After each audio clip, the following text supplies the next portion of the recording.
प्रेम से बोलिए गौरी पुत्र गणेश भगवान की जय हो। ओम नमः शिवाय।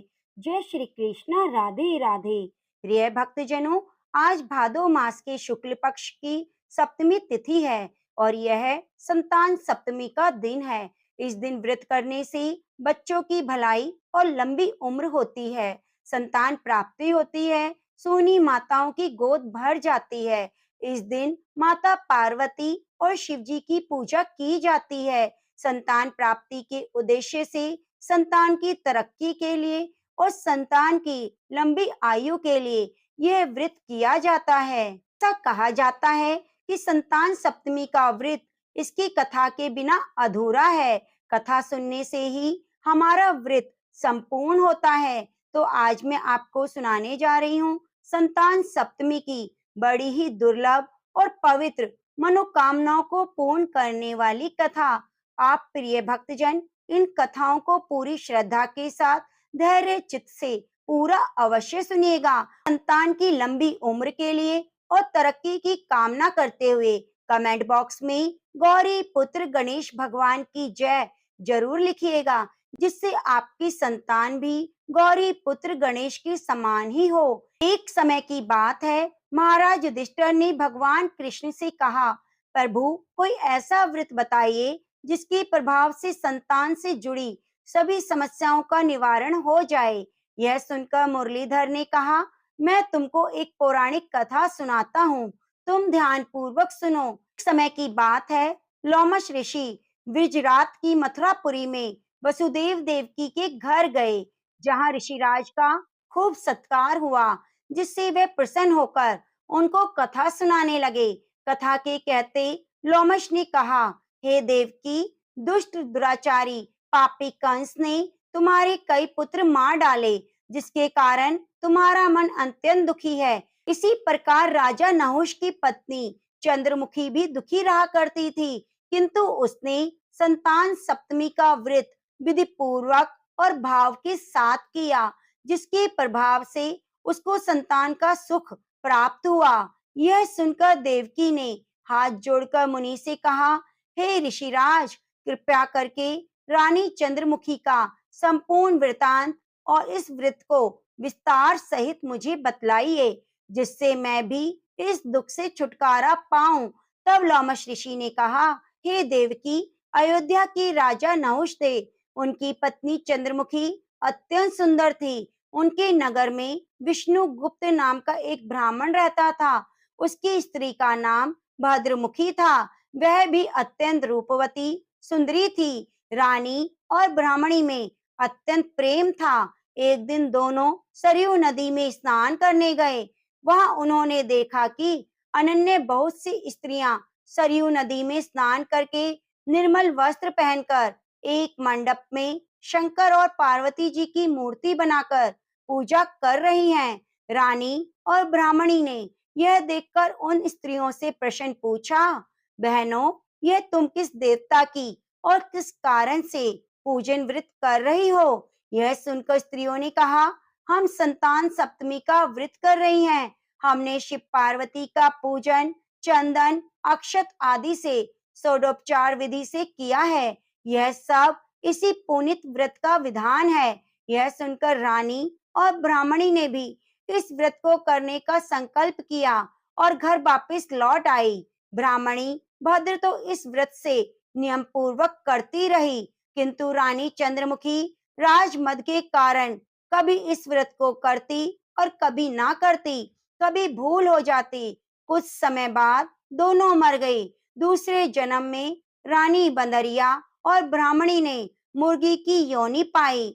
ब्राह्मणी मुर्गी की योनि में भी कुछ नहीं भूली और भगवान शंकर पार्वती का ध्यान करती। उधर रानी बंदरिया की योनि में सब कुछ भूल गई। थोड़े समय के बाद दोनों ने देह त्याग दी। अब इनका तीसरा जन्म मनुष्य योनि में हुआ। उस ब्राह्मणी ने एक ब्राह्मणी के यहाँ कन्या के रूप में जन्म लिया। उस ब्राह्मण कन्या का नाम भूषण देवी रखा गया और विवाह गोकुल निवासी अग्निशील ब्राह्मण से कर दिया। भूषण देवी इतनी सुंदर थी कि वह आभूषण रहित होते हुए भी अत्यंत सुंदर लगती थी। कामदेव की पत्नी रति भी उनके सम्मुख लजाती थी। भूषण देवी की अत्यंत सुंदर, सर्वगुण संपन्न, चंद्रमा के समान, धर्मवीर, कर्मनिष्ठ, सुशील स्वभाव वाले 8 पुत्र उत्पन्न हुए। यह सब भोलेनाथ के व्रत का फल था। दूसरी ओर शिव विमुख रानी के गर्भ से कोई पुत्र नहीं हुआ। वह निसंतान रहने लगी। रानी और ब्राह्मणी में जो प्रीति पहले जन्म में थी, वह अब भी रही। रानी जब वृद्ध अवस्था को प्राप्त होने लगी, तब उसके गूंगा बहरा बुद्धिहीन अल्प आयु वाला पुत्र हुआ। वह 9 वर्ष की आयु में इस क्षणभंगुर संसार को छोड़कर चला गया। अब तो रानी पुत्र शोक में अत्यंत दुखी हो व्याकुल रहने लगी। देवयोग से भूषण देवी ब्राह्मणी रानी के यहाँ अपने पुत्रों को लेकर पहुंची। रानी का हाल सुनकर उसे दुख हुआ, किंतु इसमें किसी का क्या वश, कर्म और प्रारब्ध के लिखे को स्वयं ब्रह्मा भी नहीं मिटा सकते। रानी कर्मच्युत भी थी, इसी कारण उसे दुख भोगना पड़ा। इधर रानी पंडितानी के इस वैभव और 8 पुत्रों को देखकर ईर्ष्या करने लगी। उसके मन में पाप उत्पन्न हुआ। उस ब्राह्मणी ने रानी का संताप दूर करके अपने निमित्त 8 पुत्र रानी के पास छोड़ दिए। रानी के पाप के वशीभूत होकर उन ब्राह्मणी पुत्रों की हत्या करने के विचार से लड्डू में विष मिलाकर उनको खिला दिया। लेकिन शिवजी की कृपा से एक बालक की भी मृत्यु नहीं हुई। यह देखकर तो रानी अत्यंत ही आश्चर्यचकित हो गई और रहस्य पता लगाने के लिए मन में ठान ली। भगवान की पूजा से निवृत्त होकर जब भूषण देवी आई, तो रानी ने उससे कहा, मैंने तेरे पुत्रों को मारने के लिए इन्हें जहर का लड्डू खिला दिया, लेकिन एक भी नहीं मरा। तूने कौन सा दान पुण्य किया, कौन सा व्रत किया, इसके कारण तेरे पुत्र नहीं मरे और तू नित्य नए सुख भोग रही है। तेरा बड़ा सौभाग्य है। इनका भेद तू मुझसे निष्कपट होकर समझा। मैं तेरी बड़ी आभारी रहूंगी। रानी के दीन वचन सुनकर भूषण ब्राह्मणी कहने लगी, सुनो, तुमको 3 जन्म का हाल कहती हूँ, सो ध्यान पूर्वक सुनना। पहले जन्म में तुम राजा नहुष की पत्नी थी। तुम्हारा नाम चंद्रमुखी था, मेरा भद्रमुखी, और ब्राह्मणी थी मैं। तुम अयोध्या में रहते। मेरी तुम्हारे से प्रीति थी। एक दिन हम तुम दोनों सरयू नदी में स्नान करने गए और वहां दूसरी स्त्रियों को संतान सप्तमी का उपवास, शिवजी का पूजन अर्चन करते देखकर इस उत्तम व्रत को करने की प्रतिज्ञा की, किंतु तुम भूल गई और झूठ बोलने का दोष तुमको लगा, जिसे तुम आज भोग रही हो। मैंने इस व्रत को आचार विचार सहित नियम पूर्वक किया और आज भी कर रही हूँ।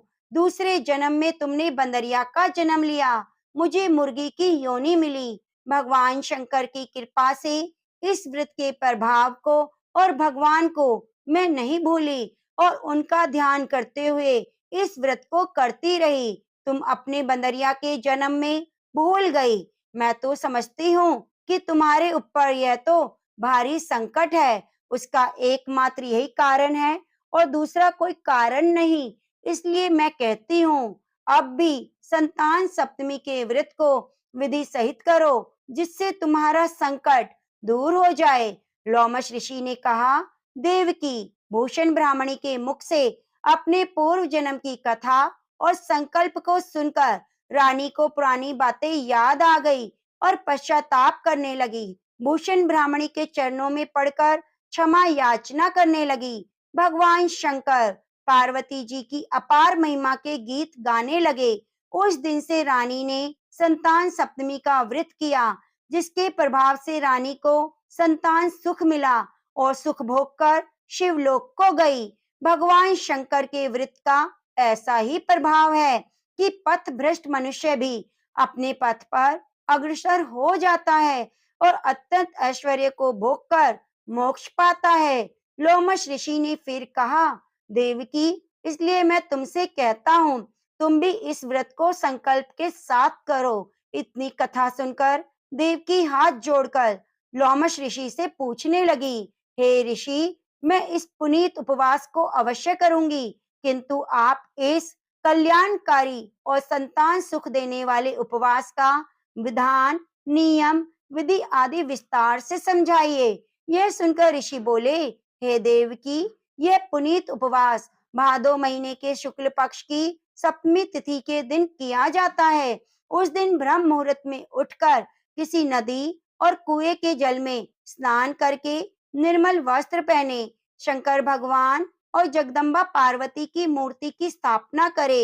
इन प्रतिमाओं को सोने चांदी के तारों से या रेशम का एक गंडा बनावे और उस गंडे में 7 गांठें लगाए। इस गंडे को धूप दीप अक्षगंध से पूजा करके अपने में बांधें और भगवान शंकर से अपनी सफलता के लिए प्रार्थना करें। 7 पुए बनाकर भगवान को भोग लगाएं। साथ ही पुत्रे एवं यथाशक्ति सोने चांदी की अंगूठी बनाकर इन सबको एक तांबे के पात्र में रखकर षोडोपचार विधि से पूजन करके किसी सदाचारी धर्मनिष्ठ सत्पात्र ब्राह्मण को दें। उसके बाद 7 पुए स्वयं प्रसाद के रूप में ग्रहण करें। इस प्रकार व्रत का पारायण करना चाहिए।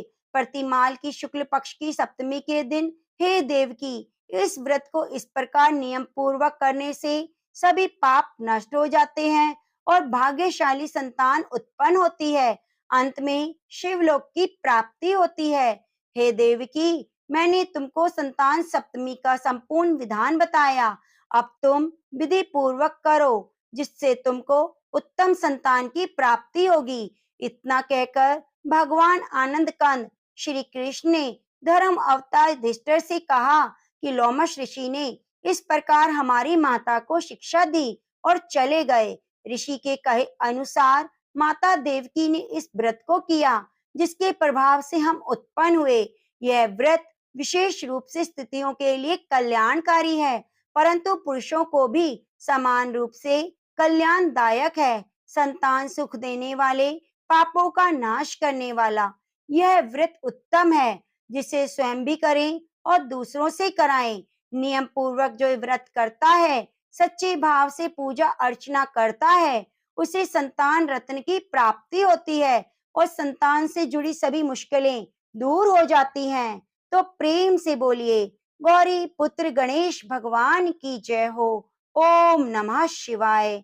भागवत पुराण में श्री कृष्ण ने कहा है कि त्रेता युग, सतयुग, द्वापर युग में जो फल 10,000 वर्ष तक तपस्या करने से प्राप्त होता है, वही फल मात्र इस कलयुग में एक दिन के भजन कीर्तन, श्री हरि नाम का जप और कथा का श्रवण करने से प्राप्त हो जाता है। तो प्रिय भक्तजनों, आज मैं आपको सुनाने जा रही हूँ श्री कृष्ण भगवान और राधा रानी की बड़ी ही दुर्लभ कथाएं। बरसाना में श्री राधा जी का एक मंदिर है, जिसके पास एक सेठ जी रहा करते थे। सेठ जी बहुत प्रसन्न थे। उनके पास सब कुछ था, आलीशान दुकान, भव्य भवन, 3 बेटे, 3 बहुएं। सेठ जी यूं तो हर तरीके से साधन संपन्न थे, लेकिन फिर भी उनके मन में बड़ा दुख था। उन्हें लगता था कि अगर उनकी पुत्री होती तो वे उनके मन की सारी बात अपनी पुत्री को बताते और पुत्री को बहुत दुलार करते। अब कुछ समय पहले ही सेठ जी की पत्नी का देहांत हो गया, इसलिए सेठ जी बहुत अकेलापन महसूस करते थे। सेठ जी हमेशा अपने घर के पास स्थित मंदिर में श्री राधा जी के दर्शन के लिए जाया करते। एक दिन जब सेठ जी मंदिर में राधा रानी के दर्शन करने गए, उस दिन मंदिर में एक संत पधारे थे। सेठ जी को कुछ उदास देखकर संत जी ने सेठ जी से पूछा, उदास क्यों हो बेटा? सेठ जी बोले, महाराज, मेरी कोई बेटी नहीं है, इसलिए मैं उदास हूँ। संत मुस्कुराए और बोले, यदि जीवन में किसी का अभाव है तो उसकी जगह भगवान को बिठा लेना चाहिए। सेठ जी बोले, महाराज, मेरे तो कोई बेटी नहीं, तो मुझे क्या करना चाहिए? संत बोले, अरे सेठ, जब तुम्हें बरसाना का वास मिला है, तो तुम बरसाने की बेटी श्री राधा रानी को अपनी बेटी क्यों नहीं मान लेते? सेठ जी को बात बहुत पसंद आई। उसी दिन सेठ जी ने श्री राधा जी का एक बड़ा चित्र मंगवाया और अपने कमरे में लगा दिया।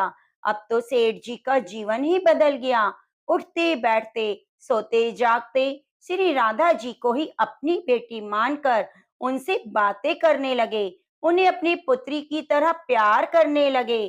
सेठ जी की राधा जी में ऐसी लगन लगी कि जब भी दुकान जाते तो राधा रानी को भोग लगाकर प्रसाद पाकर ही जाते। शाम को लौटते तो राधा को प्रणाम करके उससे बातें करते, भोग लगाकर फिर प्रसाद ग्रहण करते। समय प्रसन्नचित्त रहते। जब भी सेठ जी से कोई उनका परिचय पूछता तो सेठ जी कहते, 3 बहू बेटे घर में हैं, पूरी सुख सुविधा है, संपत्ति है, कृष्ण कृपा से जीवन पथ में कोई बाधा नहीं आती और मैं बड़ा बड़भागी पिता हूँ कि मेरी बेटी श्री राधा जी हैं। एक दिन सेठ जी के घर में चूड़ी पहनाने वाली मनिहारी आई। तीनों बहुओं ने बारी बारी से आकर मनिहारी से चूड़ियां पहन ली। श्री राधा जी को लगा कि आज हमारे पिता के घर में चूड़ी पहनाने वाली आई है तो मैं भी जाकर चूड़ियां पहन लेती हूँ। जैसे ही तीनों बहुएं चूड़ियां पहनकर गईं, श्री राधा जी प्रकट हो गई। मनिहारी ने जब राधा जी का रूप देखा तो वह देखती ही रह गई। राधा जी बोली, मुझे भी चूड़ियां पहनाओ। मनिहारी ने समझा कि घर में कोई मेहमान आया होगा। यह सोचकर मनिहारी ने राधा जी को चूड़ियां पहना दी। राधा जी चूड़ियां पहनकर एक ओट में जाकर अंतर्ध्यान हो गई। चूड़ियां पहनाकर मनिहारी हमेशा की तरह चूड़ियों का पैसा लेने सेठ जी की दुकान पर चली गई। मनिहारिन को देखते ही सेठ बोले, घर पर चूड़ियां पहना गई क्या? यह लो तुम्हारे पैसे। सेठ जी ने मनिहारिन को हर बार की तरह उतने ही पैसे दिए जितने देते थे। मनिहारिन बोली, सेठ जी इस बार मैं ज्यादा पैसे लूंगी। मैंने आपके घर में 3 नहीं 4 जनों को चूड़ियां पहनाई हैं। सेठ जी बोले, हमारे घर में तो 3 बहुओं के अलावा चौथी तो कोई नहीं है। मनिहारी बोली, यह मैं नहीं जानती, लेकिन चूड़ियां तो मैंने 4 को पहनाई हैं।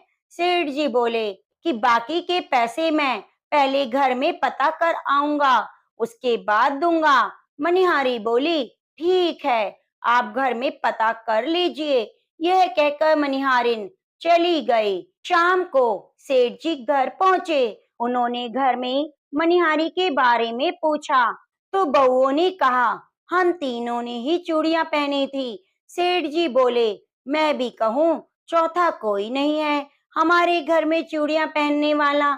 इस प्रकार सेठ जी भूल गए और अपने नित्य काम में लग गए। सेठ जी राधा राधा बोलते बोलते राधा जी को प्रसाद का भोग लगाकर भोजन करके सोने गए। जब सेठ जी को नींद आ गई तो स्वप्न में राधा रानी प्रकट हो गई। राधा जी उदास थी, उनकी आंखों में आंसू थे। सेठ जी ने पूछा, बेटी उदास क्यों हो? श्री राधा जी बोली, आज मेरा मन बहुत दुखी है। मैंने आज अपने पिता का घर समझकर यहाँ उस मनिहारिन से चूड़ियां पहनी थी, लेकिन पिताजी आपने मनिहारिन को मेरी चूड़ियों का मोल नहीं चुकाया। पिताजी आपने मुझे बेटी तो बना लिया, परंतु मुझे याद नहीं रखा।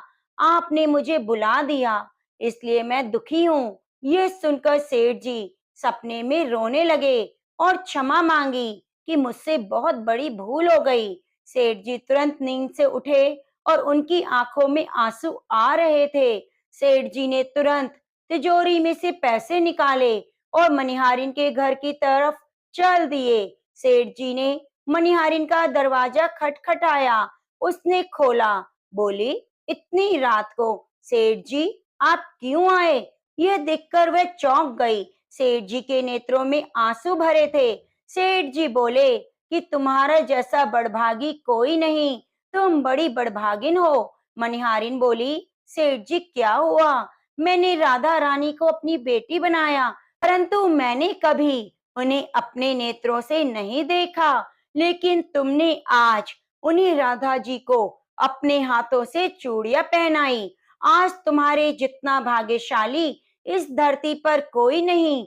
मैं तुम्हें अपनी पुत्री की पहनाई हुई चूड़ियों का मोल चुकाने आया हूँ। यह कहकर सेठ जी ने रुपयों से भरी हुई थैली मनिहारिन के सामने रख दी और कहा, जो लेना है ले लो। जब मनिहारिन ने सुना स्वयं राधा जी चूड़ियां पहनने आई थी, तो उनकी आंखों से आंसू की धारा बह निकली। मनिहारिन बोली, सेठ जी, मैंने राधा रानी की चूड़ियों के पैसे आपसे कैसे ले सकती हूँ? राधा रानी तो इस बरसाने की बिटिया है और मैं बिटिया की चूड़ी के पैसे आपसे नहीं लूंगी। परंतु सेठ जी नहीं माने। सेठ जी ने रुपयों से भरी हुई थैली मनिहारिन के घर पर रखी और वहां से सीधे राधा जी के मंदिर को चले गए। उस दिन के बाद से सेठ जी कभी वापस घर न लौटे और संन्यास ले लिया। बाकी बचा जीवन राधा रानी की भक्ति में प्रेम से निकाल दिया। तो प्रेम से बोलिए, राधा रानी सरकार की जय हो, मेरे बाके बिहारी लाल की जय हो। गणेश भगवान की कथा का रसपान करते हैं। हमें गणेश भगवान की जैसे ही जिससे पुत्र की प्राप्ति हो, इस मनोकामना के साथ इस कथा को आप रसपान कीजिए। एक बार गणेश जी एक सुंदर गांव से गुजर रहे थे।